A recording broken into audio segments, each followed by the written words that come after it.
तो देखिए किस तरीके से कांस्टेबल का करप्शन सामने आया है। एमपी के भोपाल में आयकर विभाग की ये बड़ी कार्रवाई मानी जा रही है। जंगल में मौजूद एक कार से 52 किलो सोना पहले जब्त किया गया। सोने की कीमत करीब 40 करोड़ 47 लाख बताई जा रही है। आयकर विभाग ने 9 करोड़ 86 लाख कैश भी बरामद किया है। आप सोचिए कितना बड़ा अमाउंट बरामद किया है कारोबारियों पर। रेड के दौरान ये बड़ी कामयाबी मानी जा रही है। कांस्टेबल और जिसके पास इतना सारा सामान मिला है। 2 दिन में भोपाल इंदौर में 51 ठिकानों पर छापेमारी हुई है, जिसमें इतनी अकूत संपत्ति, इतनी बड़ी संपत्ति निकलकर सामने आई है। वो भी एक कांस्टेबल के पास 52 किलो सोना, 234 किलो चांदी और 10 करोड़ कैश बरामद किया गया है। और सीधे रुक करेंगे सहयोगी सत्यविजय का। सत्यविजय, जिस तरीके से जो तस्वीरें निकल के सामने आ रही हैं छापेमारी के बाद की, वो हैरान करने वाली है, परेशान करने वाली है। एक जो वीआरएस ले चुका कांस्टेबल है, उसके घर से जो धन कुबेर मिल रहा है, जो भी जा रहा है वहां पे, जो भी देख रहा है, नजरें फटी की फटी रह जा रही है। और क्या जानकर छापेमारी पूरी हो चुकी है, चल रहा अभी भी जो नोट गिनने का काम था वो चल रहा है अभी भी? जी बिल्कुल, देखिए सौरभ शर्मा जो कि इनकम टैक्स और लोकायुक्त दोनों ही एजेंसीज के रडार पर है। सौरभ शर्मा के घर पर मैं मौजूद हूँ। सबसे बड़ी बात यह कि घर के अंदर सौरभ की जो मां है उनसे हमने बात करने की कोशिश भी की, लेकिन वो सामने नहीं आई। लेकिन सौरभ शर्मा के इसी घर से लोकायुक्त की टीम को 234 किलो चांदी, जो कि उसने फर्श के नीचे गड़ा रखी थी, वो मिली है। इसके अलावा करीब 2 करोड़ कैश मिला है। सौरभ का जो पार्टनर है चेतन गौर, उसकी एक फार्म हाउस पर गाड़ी मिलती है जो कि ग्वालियर पासिंग रहती है। और इस घर के बाहर भी देखिए ग्वालियर पासिंग की गाड़ी है। जो गाड़ी चेतन गौर की फार्म हाउस से मिलती है उसमें 52 किलो सोना रहता है, 10 करोड़ कैश रहता है। इस तरह से लगातार जो है लोकायुक्त की टीम जो है यहाँ पर 2 दिन तक डेरा डाले हुए थी, जिसमें कि ये खुलासे हुए हैं। लेकिन सबसे बड़ी बात यह कि इनकम टैक्स और लोकायुक्त दोनों टीमें इस सौरभ शर्मा और इससे जुड़े लोगों पर कार्रवाई कर रही है। लेकिन ये इतना ज्यादा अमाउंट, इतनी बड़ी तादाद में कैश, इतनी बड़ी तादाद में हीरे जवाहरात, इतनी बड़ी तादाद में सोना और चांदी कहां से आया, किसका था? क्योंकि एक आरटीओ से बीआरएस ले चुका जो सिपाही है, उसके पास इतनी बड़ी संख्या में पैसा नहीं हो सकता। तो ये पैसा किसका था? क्या चूंकि जिस गाड़ी में सोना और कैश मिला है, जिसमें 52 किलो सोना था, वो गाड़ी आरटीओ, उसमें आरटीओ का एक जो है आरटीओ का सील लगी हुई थी कि आरटीओ में अटैच है। इस तरह की बातें सामने आई। चूंकि सौरभ शर्मा के बारे में यह भी कहा जाता है कि ये कैबिनेट मंत्री स्तर के जो रसूखदार नेता हैं और कई अफसर जो है उनका करीबी था। तो जांच एजेंसियां इन्वेस्टिगेशन तो कर रही हैं, रेड यहां पर की गई, 2 दिन तक ये रेड चली। लेकिन इतनी बड़ी तादाद में सोना चांदी कैश किसका था, कहां पहुंचाया जा रहा था, कहां भेजा जा रहा था, इन सब पहलुओं पर अभी कुछ भी जांच एजेंसियां नहीं कर रही हैं। सौरभ शर्मा की बात करें तो वो अभी पुलिस की यानी कि लोकायुक्त या इनकम टैक्स इन सभी की गिरफ्त से दूर है। बताया जा रहा है कि वो दुबई में है।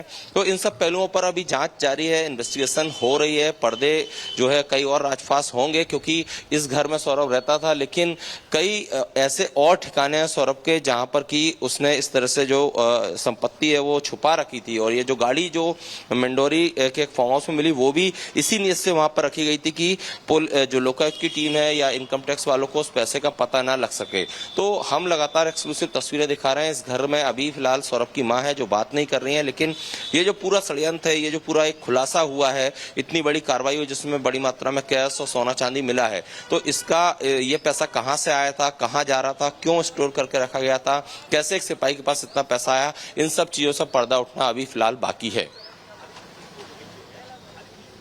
तो इस वक्त आपको हम ये बता रहे हैं, ये तस्वीरें आप लगातार देख रहे हैं किस तरह से वीआरएस लिया गया था सौरभ शर्मा की ओर से। और अब जो ठिकानों पर अलग अलग तरह से रेड हो रही है, उसमें बहुत सारी चीजें निकलकर सामने आ रही हैं। लेकिन सवाल ये कि इस पूरे नेटवर्क में कितने लोग शामिल थे? जब ये पूरा भ्रष्टाचार का खेल चल रहा था, तो और कितने ऐसे लोग हैं आरटीओ जुड़े हुए जो शामिल थे? क्योंकि जिस तरह से कैश मिल रहा है, जेवरात मिल रहे हैं, वो हैरान करते हैं।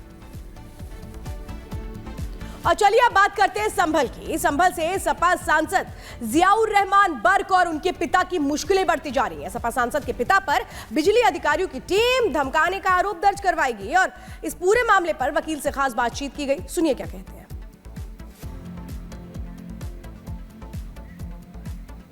बात अगर हम करें संभल की, तो सुर्खियों में बना हुआ है। यहाँ पे हम 2 मुहिम देख रहे हैं। लेकिन बात आपसे करेंगे, चूंकि बिजली चोरी को लेकर के लगातार ये सुर्खियों में बना हुआ है। अब उन पर एक आरोप लगा है, एफआईआर भी दर्ज हुई है कि उन्होंने बिजली विभाग के अधिकारी जब उनके घर पर पहुंचे थे तो धमकाया है। इस पर क्या कहेंगे आप? ऐसी कोई खास बात नहीं थी, जो उन्होंने कहना है गलत है, उन्होंने कोई धमकी उमकी नहीं दी है।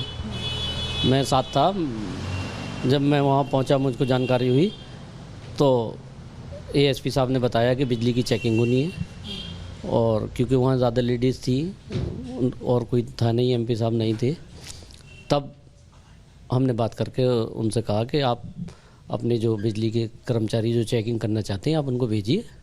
तो एएसपी साहब ने उन कर्मचारियों को भेजा और हमने सारा उनको जो जो देखना चाहते थे वो सारी चीज़ें हमने उनको दिखाई, और सोलर पैनल से लेके कि कितना बड़ा सोलर पैनल लगा हुआ है वो उन्होंने पूरी गिनती भी करी, उसके फोटोग्राफ्स भी लिए, और बाकी हर कमरे में जहाँ उन्होंने चेक करना चाहा सब चेक कराया। उनके घर वालों ने सारे कोऑपरेट किया, और ऐसी कोई बात नहीं है कि कोई इस तरह की बात हुई हो। कॉपरेशन की आप बात कर रहे हैं, लेकिन एक वीडियो आपने ज़रूर देखा होगा, है ना, सर्कुलेट हुआ, उसमें भी वो बोलते हुए नजर आए हैं। इसी को लेकर के जो है लोगों में भी, मतलब जो बिजली विभाग के कर्मचारी है वो इसी को मुद्दा बनाए हुए हैं। देखिए, अब मुद्दा तो किसी बात का भी बनाया जा सकता है, और बहुत से मुद्दे आप देख रहे हैं संभल में बन रहे हैं, तो आप अभी देखते रहिए कितने मुद्दे और बनते हैं। तो मुद्दे तो ये अपना बना सकते हैं, लेकिन किसी ने कोई नहीं कहा, जबकि उन्हें ये करना चाहिए था बिजली विभाग को कि उससे 2 दिन पहले मीटर लगाने आए थे, और लगभग 150-200 फोर्स के लोग उनके साथ थे। मैं जब भी वहाँ मौके पे इत्तेफाक से मुझे जानकारी दी उन लोगों ने, तो क्योंकि हम वकील हैं तो हमारे राइट है कि हम वहाँ पहुँचें और अपने आदमी को डिफेंड करें। तो उनका राइट था कि वो चेक कर सकते थे, लेकिन जब उन्होंने सिर्फ मीटर उतारा और मीटर उतारने के बाद कहीं उन्होंने चोरी या किसी चीज़ की किसी तरह की कोई बात नहीं की, बस मीटर बदल कर चले गए, जबकि मीटर सील भी उनके सामने नहीं किया, ना सीलिंग पे उनकी मोहर साइन कराए। जबकि इसका ये कानूनी पहलू है कि आप अगर कोई मीटर बदलेंगे चेक, और उसे अगर जांच के लिए जाएगा वो मीटर, तो सीलिंग करेंगे, और सीलिंग में जो वादी पक्ष होगा या जो भी क्या कहते हैं ऑनर होगा मकान का, जिसके मकान पर मीटर लगा होगा, तो उस पर सीलिंग पे उनके साइन या उनके रिप्रेजेंटेटिव के साइन मौके पे होने ज़रूरी है, जो कि ममलूक भाई उस दिन भी मौजूद थे जिस दिन मीटर चेंज हुए, लेकिन हमारे सामने उन्होंने कोई साइन उनके नहीं लिए, जिससे ये साबित है कि वो अपना बस एक मीटर। और सीधे कोमल हमारे साथ जुड़ गई है ग्राउंड जीरो से, उनके पास जाना चाहेंगे। कोमल, आपने ममलूकुर रहमान के वकील से भी बात की है, तमाम चीजें वो यहां पर बता रहे हैं, लेकिन सवाल तो ये उठता है कि 4 किलोवाट केवल वहां पर लगा रखा है और यूसेज जो है वो 10 किलोवाट का हो रहा है। बिल्कुल, लगातार इसी को लेकर के अगर हम बात करें उनसे उनके वकील से भी हमने बात की है, तो देखिए साफ तौर पर उन्होंने तो यही कहा कि एक तो पहले जो वीडियो सामने आया था, जो धमकाने वाला वीडियो सामने आया था, उसको उन्होंने पूरी तरह से खारिज कर दिया, और साथ ही साथ अगर हम वाट की बात करें तो देखिए उन्होंने ये भी कहा कि जो मीटर है वो पहले लगाई जो गई थी वो खराब थी, और ये जो मीटर लगाई गई थी वो शफीकुर रहमान के टाइम पर लगाई गई थी, तो वो कुछ दिनों बाद खराब हो गई, और इसी वजह से जो है अगर हम जुलाई से लेकर के नवंबर तक की बात करें तो उसमें जो है मीटर में वो जो यूनिट है वो नहीं उठ पा रहा था। तो साफ तौर पर उन्होंने कहा कि मीटर की खराबी थी जिसकी वजह से ये सब हुआ है। इसके साथ ही साथ अगर हम बात करें तो देखिए उस पर जो जुर्माना उन पर लगाया गया है उसको लेकर के कह रहे थे कि इतने पैसे नहीं है परिवार के पास कि वो जुर्माना दे सके, तो वो मुकदमा लड़ेंगे, और अगर वो मुकदमा हार जाते हैं तो आसपास के जो लोग हैं वो मिलकर के चंदा इकट्ठा करेंगे और उस चंदा से जो है जुर्माना राशि भरेंगे, ये भी कहते हुए उनके वकील नजर आए हैं। लेकिन